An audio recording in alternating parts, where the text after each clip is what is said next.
ഞാൻ ചോദിക്കുന്നത് ഗുജറാത്ത് കലാപം ഈ രാജ്യത്ത് ഉണ്ടായൊരു റിയാലിറ്റി അല്ലേ?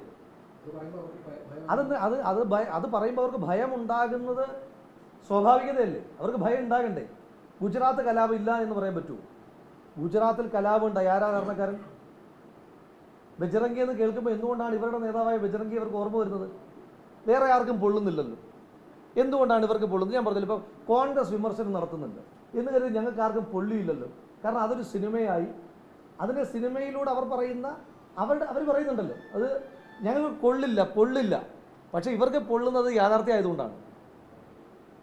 ഇവർ അവാസ്തവമായ കേരള സ്റ്റോറി ഇറക്കിയില്ല. പ്രൊപ്പഗൻഡ ഫിലിം എന്താണെന്ന് കേരള സ്റ്റോറിയിലൂടെ മലയാളി അതാണ്. ഇവർക്ക് തെളിയിക്കാൻ പറ്റിയിട്ടുണ്ടോ? ഇനി തിരിച്ച് ഈ സിനിമയ്ക്കെതിരായിട്ട് ഇവർ പറയുന്ന ഏതെങ്കിലും ഒരു വാദം ഇവർക്ക് തെളിയിക്കാൻ പറ്റുന്നുണ്ടോ? അന്തരീക്ഷത്തിലേക്ക് കുറേ വിഷം ഇങ്ങനെ വമിപ്പിക്കുന്നു എന്നതിനപ്പുറം അന്തരീക്ഷത്തിലേക്ക് മതസൗഹാർദ്ദത്തിൻ്റെ പൊതുമണ്ഡലത്തിൽ മലീമസമാക്കുന്നു എന്നതിനപ്പുറം വേറെ എന്തെങ്കിലും ഇവർക്ക് ചെയ്യാൻ കഴിയുന്നുണ്ടോ? ഈ ലാലേട്ടന് കൊടുത്തിരിക്കുന്നത് ഞാൻ പറഞ്ഞല്ലോ, ആർക്കും ആകാൻ പറ്റുന്ന BJP പ്രസിഡന്റ് പദവിയല്ല ഇവർക്ക് തോന്നുമ്പോൾ തിരിച്ചെടുക്കാൻ. ലെഫ്റ്റനന്റ് കേണൽ എന്ന് പറഞ്ഞാൽ RSSന്റെ കേണലിനല്ല, അത് ഇവർക്ക് തെറ്റിദ്ധാരണ ഉണ്ടായതാണ്. ലാലേട്ടന് രാജ്യം കൊടുത്തതാണ് ലെഫ്റ്റനന്റ് കേണൽ പദവി. അത് തിരിച്ചെടുക്കാൻ പറയുന്നത് ഇവരാരാ? ഹുവാർദേ? ഈ രാജ്യത്തിൻ്റെ മുഴുവൻ പിന്നെ ആധാരവും കൊണ്ടുവന്ന RSSന്റെ ഏതെങ്കിലും കാര്യമായിട്ട് നമ്മൾ പണയം വെച്ചിരിക്കുകയാണോ? അങ്ങനെ രാജ്യത്തിൻ്റെയോ മതത്തിൻ്റെയോ ചില RSS നേതാക്കന്മാർ പറയുന്നുണ്ട് ഹിന്ദു മതത്തിനെതിരെ. എന്ത് ഹിന്ദു മതത്തിനെതിരെ? ഹിന്ദു മതത്തിൻ്റെ മൊത്തപ്പേറവകാശമൊന്നും അട്ടിപ്പേറവകാശമൊന്നും RSSകാരൻ ഏറ്റെടുക്കണ്ട. മതത്തിൻ്റെ അട്ടിപ്പേറവകാശമൊന്നും RSSന് ഈ രാജ്യത്ത് ആരും കൊടുത്തിട്ടില്ല. അതുകൊണ്ട് ഹിന്ദുവിനെതിരായിട്ടൊന്നും വന്നിട്ടില്ല, RSSനെതിരായിട്ട് വന്നിട്ടുണ്ട്. അത് വന്നിട്ടുണ്ട്, പൊള്ളിയിട്ടുണ്ടെങ്കിൽ അതങ്ങ് തൂത്തോണ്ടാ മതി. അതായത് ഈ ഗോത്രയിലെ ട്രെയിൻ തനിയെ കത്തുന്നതായിട്ട് ആദ്യം കാണിക്കുന്ന സിനിമയിൽ എന്നുള്ളതാണ് വലിയ വിമർശനമായിട്ട് ആളുകൾ കൂടുതലായിട്ടും പറയുന്നത്. അപ്പോൾ അങ്ങനെ തന്നെയാണോ? എന്താണ് മനസ്സിലാക്കാൻ സാധിക്കുന്നത്? ഈ ട്രെയിൻ തനിയെ കത്തുകയായിരുന്നോ? അതായത് ഗോദ്രെ സംഭവത്തെ പറ്റിയിട്ട് ഒരു കമ്മീഷൻ്റെ അന്വേഷണം ഉണ്ടായിരുന്നു. ആ റിപ്പോർട്ട് അങ്ങ് വായിച്ചിട്ടുണ്ടോ? എന്താ അന്വേഷണ കമ്മീഷൻ്റെ റിപ്പോർട്ടിൽ എന്താ വന്നിരിക്കുന്നത്? എന്താണ് ആ റിപ്പോർട്ടിൻ്റെ അടിസ്ഥാനം? എന്താണ് അങ്ങ് പറയൂ. ആ റിപ്പോർട്ടിൻ്റെ അടിസ്ഥാനം അങ്ങ് പറയൂ. അതായത്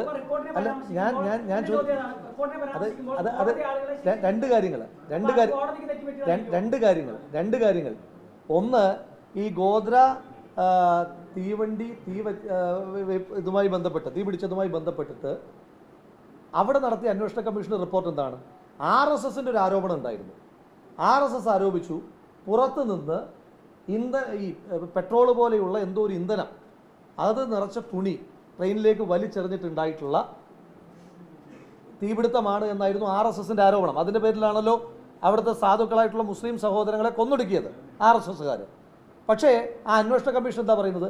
അങ്ങനെ യാതൊരു തരത്തിലുമുള്ള ഇന്ധനത്തിൻ്റെ സാന്നിധ്യം, പെട്രോൾ അടക്കമുള്ള കെമിക്കൽ ഇന്ധനങ്ങളുടെ സാന്നിധ്യം അവിടെ കണ്ടെത്തുന്നതിനകത്ത് കമ്മീഷനില്ല എന്ന് പറഞ്ഞു. RSSന്റെ പ്രൊപ്പഗൻഡയാണോ കമ്മീഷൻ്റെ റിപ്പോർട്ടാണോ നമ്മൾ വിശ്വസിക്കേണ്ടത്? നിങ്ങളില്ലാത്ത ഒരു കാര്യത്തെ പറഞ്ഞിട്ട് പച്ചവെള്ളത്തിന് തീപിടിപ്പിക്കുക എന്ന് നമ്മൾ പറയും. നിങ്ങൾ പച്ചവെള്ളത്തിന് തീപിടിപ്പിക്കാനല്ലേ ശ്രമിച്ചത്? കമ്മീഷൻ ഇല്ലാത്ത കണ്ടെത്തലിൻ്റെ പേര് പറഞ്ഞിട്ടല്ലേ നിങ്ങൾ ആ നാട്ടിലെ സാധാരണക്കാരായ മുസ്ലിം സഹോദരങ്ങളെ കൊന്നൊടുക്കിയത്? ഞങ്ങൾക്ക് നഷ്ടമായത് ഞങ്ങളുടെ ഒരു ലോക്സഭാ മെമ്പറെയാണ് ഞങ്ങൾക്ക് നഷ്ടമായത്. അവിടുത്തെ സാധു മനുഷ്യന്മാർക്ക് അഭയം കൊടുത്തതിൻ്റെ പേരിൽ നിങ്ങളൊരു ലോക്സഭാ മെമ്പറെ കൊന്നില്ലേ കോൺഗ്രസിൻ്റെ? അപ്പോൾ അതടക്കമുള്ള നഷ്ടങ്ങൾ ഉണ്ടായിട്ടുള്ള പാർട്ടിയാണ് ഞങ്ങളുടെ പാർട്ടി. ഞാനതിൻ്റെ രാഷ്ട്രീയമല്ല പറയുന്നത്. ഇല്ലാത്തൊരു സംഭവത്തിന് പച്ചവെള്ളത്തിന് തീപിടിപ്പിക്കാൻ നോക്കുകയാണ്. ഇപ്പോഴും നിങ്ങൾ ചെയ്യുന്നത് തന്നെയാണ്. നിങ്ങൾ തെളിയിക്കുക. പൃഥ്വിരാജിന് IS ബന്ധമുണ്ടെന്ന് തെളിയിക്കുക.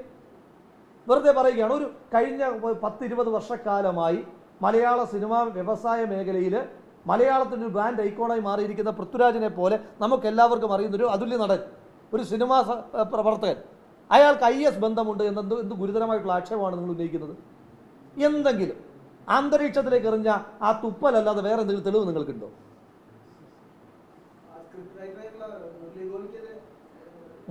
മുരളി ഗോപിക്കെതിരായിട്ട് എന്താ പറയുന്നത്?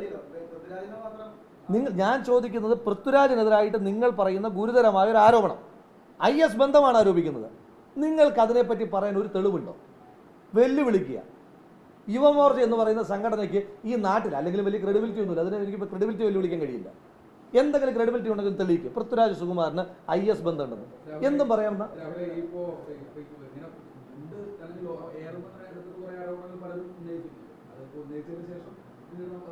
കഴിഞ്ഞ ദിവസമൊക്കെ മാപ്പ് പറയാൻ നമ്മൾ കണ്ടല്ലോ. ഉറപ്പല്ലേ? അത് ഞാൻ പറഞ്ഞ ആ യുവമോർച്ച സെക്രട്ടറിയെ ചോദ്യം ചെയ്യണം. അയാളെ ചോദ്യം ചെയ്യണം. IS-ഉമായിട്ട് പൃഥ്വിരാജിന് ബന്ധമുണ്ടെന്ന് പറഞ്ഞാൽ അയാളെ ദേശീയ അന്വേഷണ ഏജൻസി ചോദ്യം ചെയ്യണം. കാരണം ഞാൻ പറഞ്ഞത് കേരളം പോലൊരു നാട്ടിൽ പച്ചയ്ക്ക് വർഗീയത കടത്താനുള്ള ശ്രമം എടുത്ത് ഇന്ന് ഉത്തരവാദിത്തപ്പെട്ട കേന്ദ്രമന്ത്രി കുറച്ച് മുമ്പ് പറഞ്ഞു, നിങ്ങൾ ശ്രദ്ധിച്ചോ? ഇത് ബി ജെ പിക്ക് സ്റ്റേറ്റ് പിടിക്കാനുള്ള അവസരമാണെന്ന്. അപ്പം നിങ്ങൾ പറയുന്നത് കള്ളമാണെന്നും ഗുജറാത്തിൽ ആ പാവപ്പെട്ട മുസ്ലിം സഹോദരങ്ങളുടെ വയറ്റത്ത് കത്തി കയറ്റിയതുപോലെ കേരളത്തിൻ്റെ മതേതര മനുഷ്യന്മാരുടെ മതേതര മൂല്യത്തിലേക്ക് നിങ്ങൾ കത്തി കയറ്റിയല്ലേ? ഗുജറാത്തിൽ ചെയ്തതിൻ്റെ തനിയാവർത്തനല്ലേ ഇവിടെ ചെയ്യുന്നത്? അവിടെ നിങ്ങൾ കത്തിയെടുത്ത് ചോര പിടിച്ചു. കേരളത്തിന് അതിന് സ്കോപ്പ് ഇല്ലാത്തത് കൊണ്ട് നിങ്ങൾ മതേതര മൂല്യമുള്ള മനുഷ്യന്മാരുടെ മതേതരത്വത്തിലേക്ക് നിങ്ങൾ കത്തി കയറ്റുകയാണ്. നിങ്ങൾ പറയുന്ന ഗോത്ര സംഭവത്തിന് നിങ്ങൾക്ക് പോലും തെളിവില്ലല്ലോ. അന്വേഷണ കമ്മീഷൻ അതിന് തെളിവുണ്ടോ? കോടതിക്ക് മുമ്പാകെ നിങ്ങൾക്ക് തെളിയിക്കാൻ കഴിഞ്ഞിട്ടുണ്ടോ? ഇതൊന്നുമില്ലാതെ നിങ്ങളുടെ പ്രൊപ്പഗണ്ട നടപ്പാക്കാനുള്ള മണ്ണല്ല കേരളം. സൗകര്യമില്ല, അത്രയേ ഉള്ളൂ.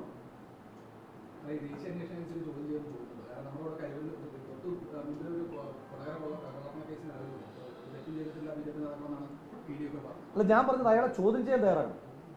കേരള പോലീസ് ചോദ്യം ചെയ്യണം. യൂത്ത് കോൺഗ്രസ് പരാതി കൊടുക്കും ഈ വിഷയത്തിനകത്ത്. കേരളത്തിൽ നിന്നുകൊണ്ട് കേരളത്തിൻ്റെ സെക്കുലർ ഫാബ്രിക്കിനെ തകർക്കാൻ നടത്തിയ ഈ ശ്രമത്തിനെതിരായിട്ട് യൂത്ത് കോൺഗ്രസ് പരാതി കൊടുക്കും യുവമോർച്ച സെക്രട്ടറിക്കെതിരായിട്ട്. അയാളെ ചോദ്യം ചെയ്യണം. അയാൾക്ക് കിട്ടിയ വിവരം എവിടുന്നാണ്? ഇനി ജോർദാനിൽ IS-ഉമായിട്ട് യഥാർത്ഥത്തിൽ ബന്ധം ഇവർക്കാണ് യഥാർത്ഥ ബന്ധമുള്ളത്. അതല്ലെങ്കിൽ ഇയാൾ എങ്ങനെ അറിഞ്ഞത്? അങ്ങനെ കൂടിക്കാഴ്ച ഉണ്ടായിട്ടുണ്ടോ ഇല്ലയോ എന്ന് ഇയാൾക്ക് എങ്ങനെ പറയാൻ കഴിയുക? അപ്പോൾ ഇയാളെ ആദ്യം ചോദ്യം ചെയ്യണം. ഞാൻ പറഞ്ഞല്ലോ, ഗുജറാത്ത് കലാപത്തിന് സമാനമായ സംഭവമാണ് ഇവിടെ ഇപ്പോഴും നടത്തിക്കൊണ്ടിരിക്കുന്നത്. ഗുജറാത്തിൽ ഇല്ലാത്ത സംഭവത്തെ കാണിച്ചൊരു മതസമൂഹത്തെ കൊന്നതുപോലെ, അവരെ ഉന്മൂലനം ചെയ്യാൻ ശ്രമിച്ചതുപോലെ കേരളത്തിൻ്റെ മണ്ണിൽ മതേതരത്വത്തെ, ഇവിടെ ഒരു മതത്തെ അല്ല ഇവരില്ലാതാക്കാൻ ശ്രമിക്കുന്നത്, മതേതരത്വത്തെയാണ്. അതുകൊണ്ട് ലാലേട്ടനും പൃഥ്വിരാജും തുടങ്ങി എല്ലാവരും ആക്രമിക്കുകയാണ്. അവിടെ അവരുടെ ശത്രു മുസ്ലിം സഹോദരങ്ങളായിരുന്നെങ്കിൽ ഇവിടെ അവരുടെ ശത്രു മതേതരത്വമാണ്, മതേതര കേരളമാണ്. അപ്പോൾ അതുകൊണ്ട് അത് ഒരു തരത്തിലും അംഗീകരിക്കാൻ കഴിയില്ല.